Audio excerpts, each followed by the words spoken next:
Hello, my friends. My name is Gerdes, and here are the three big stories for today.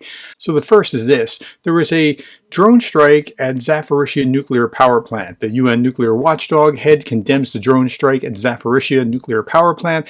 And as you get into the story, you start seeing things like, yes, it did happen. The IAEA confirmed physical impact of a drone that attacked Zaporizhzhia nuclear power plant. And this was not today, Monday, but yesterday, Sunday.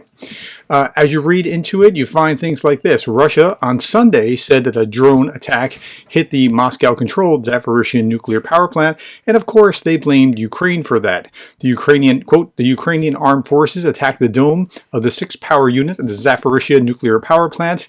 That's what they put out on their social media. Here's the AP about it. Same story, but this is the AP report.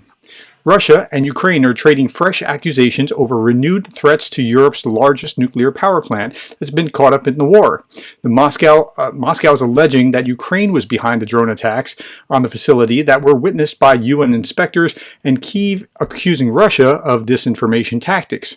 Kremlin spokesman Dmitry Peskov on Monday called the drone attacks on the Zaporizhzhia nuclear power plant in Russian-occupied southern Ukraine, quote, a very dangerous provocation.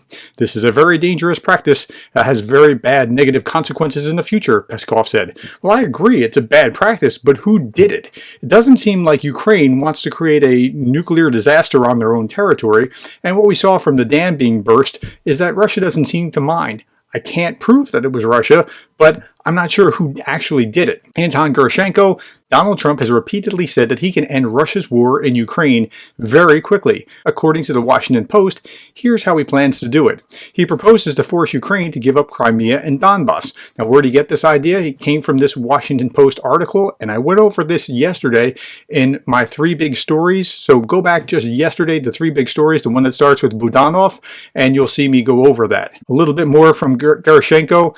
In reality, that would mean the ultimate collapse of the post-World War II order. That's really what's at stake. He nailed it, because if you're allowing this to happen and Putin to get away with it, what order? What international order do we have left? It's just left to might makes right. Noel reports also talked about this, a report claiming that Trump has a plan to end the war in Ukraine by pressuring Ukraine to give up more territory to Russia was dismissed by the Trump camp as fake news. Trump's campaign advisor insisting that Trump will not settle on a peace plan until he's in office and can properly weigh all the options. But he's bragging that he can end it in 24 hours, so what more does he have to weigh? Okay. Last story, this is the third of three big stories. The U.S. House is set to reconvene, and all eyes are on House Speaker Johnson. Will he put Ukrainian aid up for vote, while Representative Marjorie Taylor Greene threatens to force a vote on his ouster?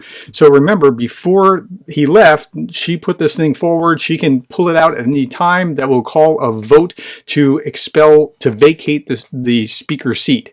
Mike Johnson faces a revolt from hardline Republicans. A little bit about this. The Republican Speaker has indicated that the House will take up the issue of Ukraine funding this week as the chamber reconvenes after 2 weeks. But many hard-right members of Johnson's conference remain staunchly opposed to Ukraine aid. And one of them has already threatened to oust the Speaker.